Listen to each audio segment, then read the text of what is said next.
Before there was Roswell, before there were flying saucers spotted over Mount Rainier, there was the Maury Island incident. It's gone virtually unnoticed, though, for 65 years, but now it is getting new life in the form of a movie and even a celebration in Burien. KOMO 4's Matt Markovich takes us back to that UFO mystery that started a flood of sightings. The mysteries of UFOs may never be explained, but what happened in Puget Sound in June of 1947 is getting new life. That's when Harold Dahl, salvaging logs, said he saw flying saucers. One was in trouble, dropping molten hot debris, killing his dog, burning his son. He told no one. He was then visited by a man in black, followed by a mysterious plane crash, killing the two pilots, allegedly transporting debris dropped from the troubled UFO. It's all known as the Maury Island incident. There are just many unanswered questions, and that makes an intriguing mystery, and maybe a solvable mystery, we don't know. In UFO lore, it's significant. It was reported 3 days before pilot Ken Arnold's famous sighting of flying saucers over Mount Rainier, the first time the term was ever used. Followed 2 weeks later by the reported alien crash at Roswell, and then the floodgates of UFO sightings opened wide. It's not promoted like Roswell, but I always say it's the Roswell of the Northwest. Seattle's Northwest Museum of Legend and Lore has a collection dedicated to the incident, including a piece of the B-25 that crashed near Kelso on August 1st, the first day the Air Force came into being. It became the first fatal Air Force crash ever, killing the two pilots that were on a classified mission to find evidence and speak with Dahl. People have written it off as a hoax, and we don't know for sure if it's a hoax, but the reality of it is that two people were killed.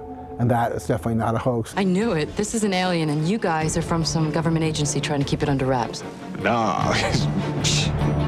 It's also significant because it's the very first reported sighting of a so-called man in black, made famous by the movie series of agents mysteriously appearing when aliens show up. Dahl met with the men in black at a cafe in Tacoma, and this is the first incident in modern history of men in black doing this sort of thing. But it wasn't funny in 1947. The movie is a comic version, but the people that met them were scared out of their minds, so it wasn't very funny to them. But now the Maury Island incident is getting its own movie. We think it was south of Point Robinson. The script is based on declassified FBI documents. It's got the first man in black. It's got great conspiracy, investigations, tragic deaths, and a guy whose life changes for the worse.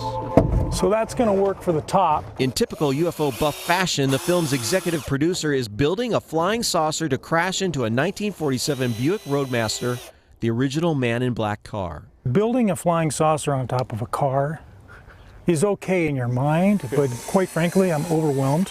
It should crash in Old Burien on the evening of April 1st as a part of a promotional stunt. This is a Maury Island incident, but Burien can steal it. I could take it and capitalize on it. No one else has. This flying saucer is clearly fake, but what did Harold Dahl see 65 years ago this June? Was that real? Do you believe this is true? Obviously the crash is true, and I think he saw something.